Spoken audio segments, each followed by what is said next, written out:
नमस्कार। प्रांजल ज्ञान गंगा में आप सभी का स्वागत है। हम संक्षिप्त महाभारत का पाठ कर रहे हैं जिसमें कि भीष्म पर्व चल रहा है। कल हमने कथा में संजय के द्वारा धृतराष्ट्र को श्री कृष्ण की महिमा सुनाने की कथा को पढ़ रहे थे। आज हम कथा में भीमसेन, अभिमन्यु और सात्यकी की वीरता तथा भूरिश्रवा द्वारा सात्यकी के 10 पुत्रों के वध की कथा को पढ़ेंगे। संजय ने कहा, महाराज, वह रात बीतने पर जब सूर्योदय हुआ तो दोनों ओर की सेना युद्ध के लिए आमने सामने आकर डट गई। पांडव और कौरव दोनों ही अपनी अपनी सेनाओं की व्यूह रचना कर परस्पर प्रहार करने लगे। भीष्म जी ने मकर व्यूह की रचना की और उसकी सब ओर से स्वयं ही रक्षा करने लगे। फिर वे बहुत बड़ी सेना लेकर आगे बढ़े। उनकी सेना के रथी, पैदल, गजारोही और अश्वारोही अपने स्थान पर रहकर एक दूसरे के पीछे चलने लगे।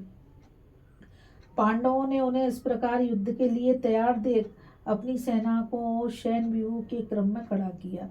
उसकी चोंच के स्थान पर भीमसेन, नेत्रों की जगह धृष्टद्युम्न और शिखंडी, शिरोभाग में सात्यकी, गर्दन की जगह अर्जुन, वाम पक्ष में अक्षोणी सेना के सहित द्रुपद, दक्षिण पक्ष में अक्षोणी नायक केकयराज तथा पृष्ठभाग में द्रौपदी के 5 पुत्र अभिमन्यु, राजा युधिष्ठिर और नकुल सहदेव खड़े हुए थे।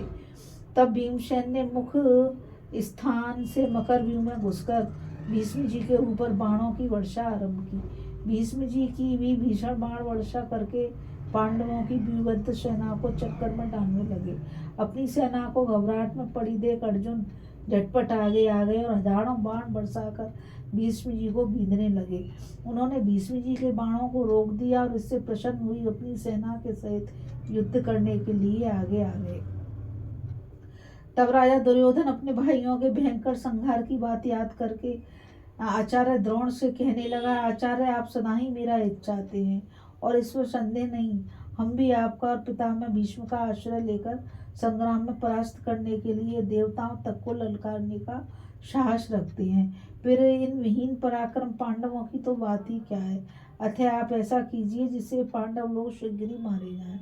दुर्योधन के ऐसा कहने पर आचार्य द्रोण सात्यकी के देखते देखते पांडवों का व्यूह तोड़ने लगी। तब सात्यकी ने उन्हें रोका। फिर उन दोनों का बड़ा ही भीषण घोर युद्ध होने लगा। आचार्य ने क्रोध में भरकर पहने पहने बाणों से सात्यकी की हंसली की हड्डी पर प्रहार किया। इससे भीमसेन को बड़ा क्रोध हुआ और वे सात्यकी की रक्षा करते हुए आचार्य को बीधने लगे।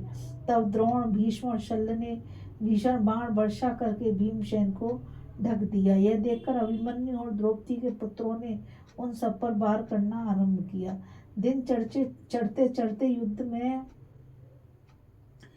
ने बड़ा भयंकर रूप ले लिया। उसमें कौरव और पांडव दोनों ही पक्षों के अनेक प्रधान वीर काम आए। इस घमासान भीषण युद्ध में बड़ा ही घोर गगनभेदी शब्द होने लगा। इस समय अपने भाइयों को तथा दूसरे राजाओं को भी भीष्म जी से ही उलझा हुआ देखकर अर्जुन बाण चढ़ाकर उनकी ओर दौड़े। उनके 5 जने शंख और गांडीव धनुष का शब्द सुनकर तथा बानरी ध्वजा को देखकर हमारी ओर के सब सैनिकों के चक्के छूट गए। जिस समय अर्जुन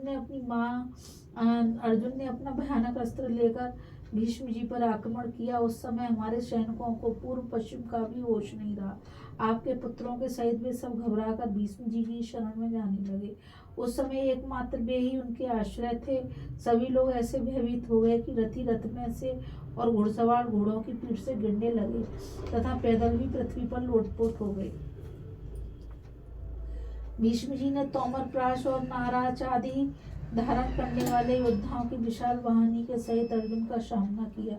इसी प्रकार अवंती नरेश काशीराज के साथ, भीमसेन जयद्रथ के साथ, युधिष्ठिर शल्य के साथ, विकर्ण सहदेव के साथ, चित्रसेन शिखंडी के साथ, मत्स्यराज विराट और उनके साथी दुर्योधन और शकुनी के साथ, द्रुपद, चेकितान और सात्यकी, आचार्य द्रोण एवं अश्वत्थामा के साथ तथा कृपाचार्य और कृतवर्मा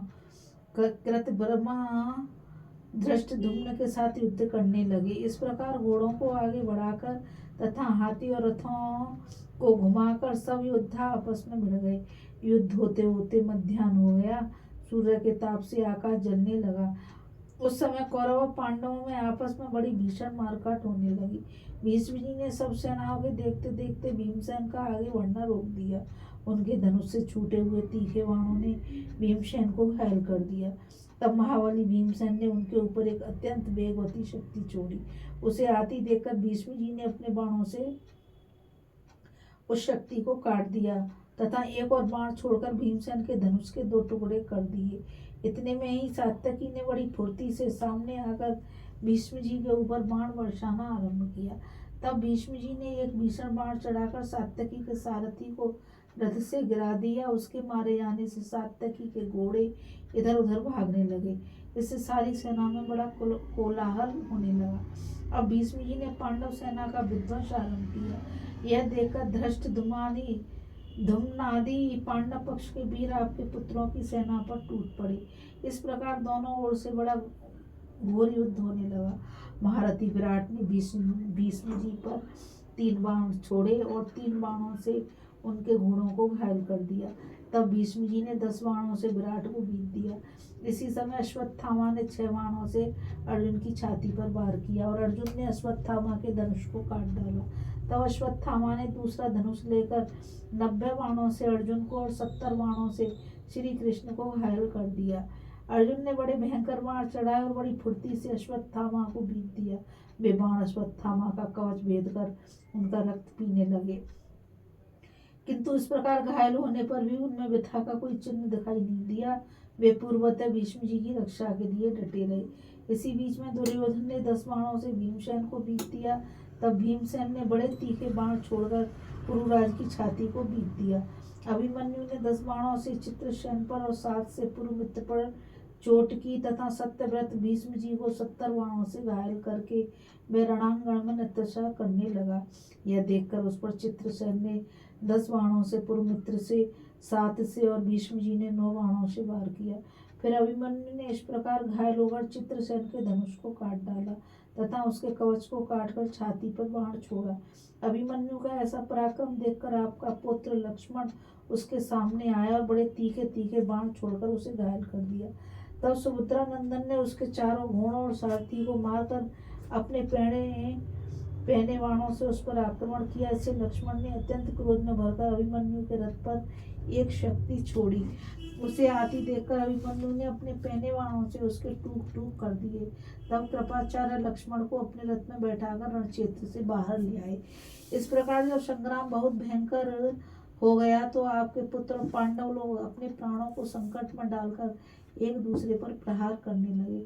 महाबली भीष्म जी ने अत्यंत क्रोध में भरकर अपने दिव्य अस्त्रों से पांडवों की सेना का सफाया करना आरंभ कर दिया। दूसरी ओर रणोन्मत्त सात्यकी अपना हस्त लाघव दिखलाते हुए शत्रुओं पर बाण वर्षा करने लगा। उससे बढ़ते देखकर दुर्योधन ने उसके मुकाबले में 10,000 रथों को भेजा, परंतु सत्य पराक्रमी सात्यकी ने उन सभी धनुर्धर वीरों को दिव्य अस्त्रों से मार डाला। इस प्रकार दारुण पराक्रम करके वह वीर हाथ में धनुष लिए भूरिश्रवा के सामने आया। भूरिश्रवा ने देखा कि सात्यकी ने हमारी सेना को मार गिराया है, तो वह क्रोध में भरकर दौड़ा और अपने महान धनुष से वज्र के समान बाणों की वृष्टि करने लगा। वे बाण क्या थे? साक्षात मृत्यु थे। सात्यकी के पीछे चलने वाले योद्धा उन बाणों की मार न सह सके, अतः उसका साथ छोड़कर इधर उधर भाग गए। सात्यकी के 10 महारथी पुत्रों ने भूरिश्रवा का यह पराक्रम देखा तो वे क्रोध में भरे हुए उसके सामने आए और उसके ऊपर बाणों की वर्षा करने लगे। उसके छोड़े हुए बाण यमदंड और वज्र के समान भयंकर थे, किंतु महारथी भूरिश्रवा को उनसे तनिक भी भय नहीं हुआ। उसने अपने पास पहुंचने से पहले ही उन्हें काट कर गिरा दिया। उस समय हमने उसका यह अद्भुत पराक्रम देखा कि वह अकेला ही निर्भय होकर 10 महारथियों के साथ युद्ध कर रहा है। उन 10 महारथियों ने बाण वृष्टि करते हुए भूरिश्रवा को चारों ओर से घेर लिया और उसे मार डालने का उपक्रम करने लगे। यह देख भूरिश्रवा भी क्रोध में भर गया और उनके साथ युद्ध करते करते ही उसने उन सब के धनुष काट दिए। इस प्रकार धनुष कट जाने पर उसने अपने तीखे बाणों से उनके मस्तक भी काट डाले। अपने महाबली पुत्रों को मरा देख सात्यकी गरजता हुआ भूरिश्रवा से आकर भिड़ गया। दोनों महाबली एक दूसरे के रथ पर प्रहार करने लगे। दोनों के रथ के घोड़ों को मार डाला और रथीन होकर हाथों में तलवार एवं ढाल ले उछलते कूदते आमने सामने आ युद्ध के लिए खड़े हुए। इतने में भीमसेन ने आकर सात्यकी को अपने रथ पर चढ़ा लिया। तब दुर्योधन ने भी सबके देखते देखते भूरिश्रवा को रथ पर बिठा लिया। इस प्रकार इधर ही युद्ध चल रहा था और दूसरी ओर पांडव लोग क्रुद्ध होकर महारथी भीष्म जी से भिड़े हुए थे। संध्या काल आते आते अर्जुन ने बड़ी तेजी के साथ 25,000 महारथियों को मार डाला। वे महारथी दुर्योधन की आज्ञा से पार्थ के प्राण लेने को गए थे, परंतु जैसे अग्नि के पास जाकर पतंगे जल जाते हैं, उसी प्रकार वे अर्जुन के पास आकर नष्ट हो गए। इसी समय सूर्यास्त होने लगे। सारी सेना व्याकुल हो रही थी। भीष्म जी के रथ के घोड़े भी थक गए थे, इसलिए उन्होंने सेना को युद्ध बंद करने की आज्ञा दी। अत्यंत घबराई हुई दोनों सेनाएं अपनी अपनी छावनी में चली गईं। संजयों के साथ पांडव और कौरव भी अपने अपने शिविरों में जाकर विश्राम करने लगे। इस कथा में बस इतना ही। अभी हम कथा में भीमसेन, अभिमन्यु और सात्यकी की वीरता तथा भूरिश्रवा द्वारा सात्यकी के 10 पुत्रों के वध की कथा को पढ़ रहे थे। इस कथा में बस इतना ही। और मैं आप सभी से यही कहना चाहूँगी कि इस चैनल को आप सभी ज़्यादा से ज़्यादा लाइक, शेयर और सब्सक्राइब कीजिए, ताकि अमूल्य ज्ञान अधिक से अधिक लोगों को प्राप्त हो सके। राधे राधे, जय श्री कृष्णा, नमस्कार। कल फिर मिलेंगे एक नई कथा के साथ।